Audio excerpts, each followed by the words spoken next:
(6월 20일) 화요일 생명의 말씀입니다. 오늘 본문은 사무엘하 11장 14절에서 27절까지의 말씀입니다.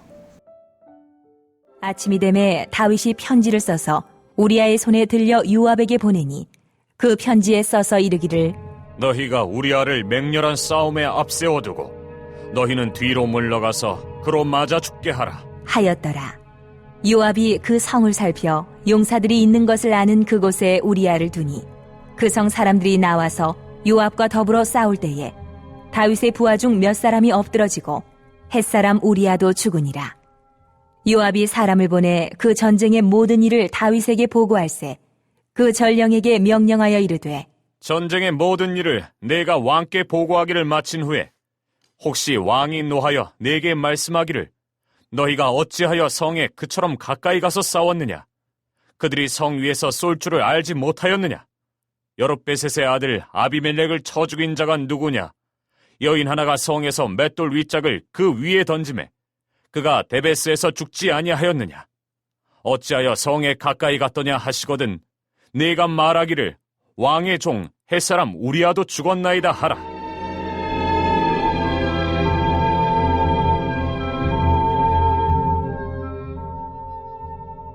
전령이 가서 다윗에게 이르러 요압이 그를 보낸 모든 일을 다윗에게 아뢰어 이르되 그 사람들이 우리보다 우세하여 우리를 향하여 들러 나오므로 우리가 그들을 쳐서 성문 어기까지 미쳤더니 활 쏘는 자들이 성 위에서 왕의 부하들을 향하여 쏘매 왕의 부하 중 몇 사람이 죽고 왕의 종 햇사람 우리아도 죽었나이다 하니 다윗이 전령에게 이르되 너는 요압에게 이같이 말하기를 이 일로 걱정하지 말라. 칼은 이 사람이나 저 사람이나 삼키느니라. 그 성을 향하여 더욱 힘써 싸워 함락시키라 하여 너는 그를 담대하게 하라. 하니라.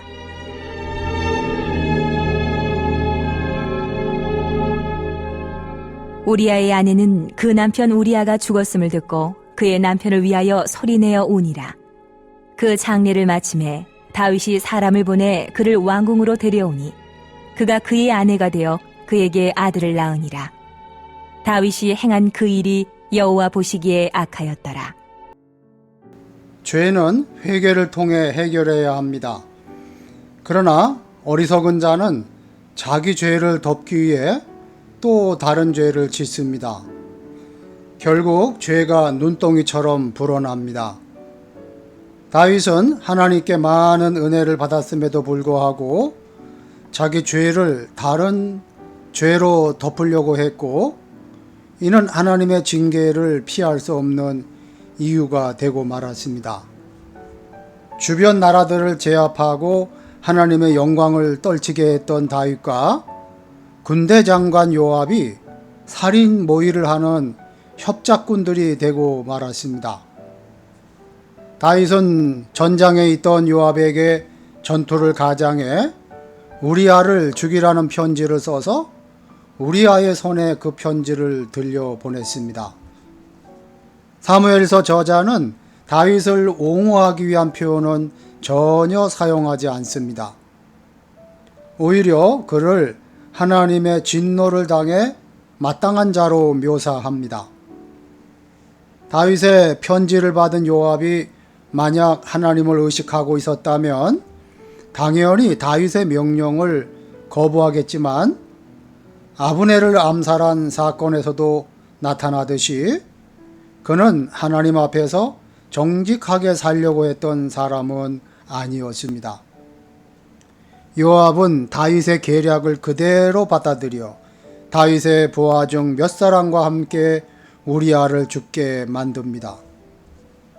다윗은 자기 죄를 덮기 위해 우리아뿐 아니라 다른 부하들까지 희생시키는 악행을 저지른 것입니다. 요압은 전령을 보내 우리아 제거 작전이 성공했다는 사실을 보고했는데 이때 여룹베셀의 아들 아비멜렉이 죽은 과정에 대한 언급이 나옵니다. 이는 이 작전이 얼마나 터무니없는지를 알림으로써 우리아가 비정상적인 전투의 희생자였음을 확인해주고 있습니다. 죄악을 품고 있으면서도 이를 해결하지 않고 계속 다른 죄악으로 덮으려고 시도하다가는 이런 비참한 상태에 떨어질 수밖에 없습니다. 전령은 요압이 시킨 대로 다윗에게 전쟁의 과정과 결과를 보고하고 부하 중 몇 사람과 우리아가 함께 죽었음을 알립니다. 그러자 다윗은 이 일로 걱정하지 말라고 요압에게 전합니다. 이를 직역하면 내 눈에 나쁜 일로 보이지 않게 하라는 말입니다.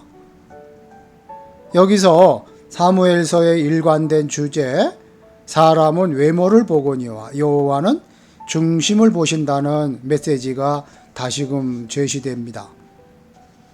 사람의 눈에는 이 일이 전투 중 사상자가 발생한 어쩔 수 없는 일입니다. 그리고 다윗은 전쟁 미망인이 된 충직한 부하의 아내를 거두어 준 선한 왕처럼 보였을 것입니다. 그러나 이는 하나님의 눈에 악한 일이었습니다. 이제 다윗은 사울과 다름없는 자가 되었습니다. 다윗의 모습은 사울이 백성 앞에서 위신을 세우기 위해 하나님을 의식하지 않고 죄를 지었던 모습과도 같고 충직한 부하였던 다윗을 죽이려 했던 모습과도 같습니다. 차이가 있다면 사울은 다윗을 죽이는 데 실패했고 다윗은 우리아를 죽이는 데 성공했다는 것뿐입니다. 이처럼 깨어있지 않으면 우리가 비판하고 정죄했던 사람들, 우리에게 악행을 저질렀던 사람들과 다를 바가 없게 됩니다. 그러기에 우리는 언제나 하나님을 의식하며 죄를 멀리하려 노력해야 하고, 죄를 지었다면 그 죄가 눈덩이처럼 커져서 더 큰 대가를 치르기 전에 즉시 회개해야 합니다. 물론 다윗의 최후는 사울과는 달랐습니다. 하지만 분명히 다윗은 이 시점에서 사울과 다를 바 없는 죄를 저질렀고 이 범죄로 인해 혹독한 징계를 당했습니다. 그리스도인은 죄악을 멀리해야 합니다. 높은 자리, 부유한 자리, 힘 있는 자리에 있을수록 더 중요합니다. 아무쪼록 성남교회 성도들은 죄를 경계하고 멀리함으로 하나님의 거룩한 백성으로 살아가는 성도 여러분 되시기를 주님의 이름으로 축복합니다. 아멘. 기도하시겠습니다. 하나님 아버지, 권력을 이용해 죄를 짓고 그 죄를 가리기 위해 더 큰 죄를 짓는 죄성이 우리에게도 있음을 회개합니다. 또 사람의 시선을 의식해 하나님의 시선을 외면했던 죄를 용서하여 주시옵소서. 코로나가 완전히 종식되게 하시고 코로나 이후에 우리 성남교회가 더 부흥하고 성장하는 교회가 되게 하여 주시옵소서. 하나님께서 선물로 주신 비전센터가 하나님 나라와 교회와 이웃을 위하여 잘 사용되어서 하나님의 큰 영광을 나타내는 비전센터가 되게 하여 주시옵소서. 예수님의 이름으로 기도하옵나이다. 아멘.